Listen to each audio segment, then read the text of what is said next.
how and why do some of the people in the Old Testament live to be 800 or 900 years old? That seems a little far-fetched to me. It certainly does.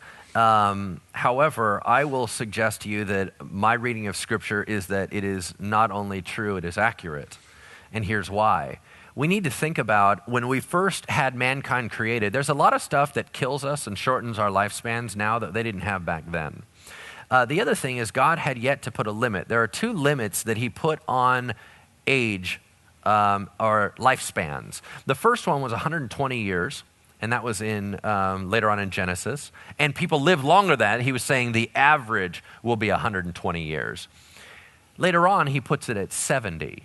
And that is pretty much round an average that we've been at for a really long time. Prior to that, there were no lifespan limits. So people were living a really long time. Remember, when you start up an organism, you start up and he said, be fruitful and multiply and fill the earth. That takes a little while, folks. And so these people would live longer. They were jam-packed full of genes that would create all the races in the world.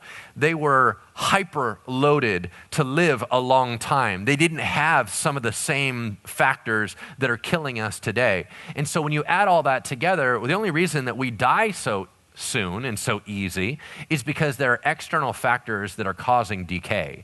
Internally, I believe that over time, it's almost like inbreeding breaks down. We've had so much that has transpired internally, genetically, over the years that they were not like us.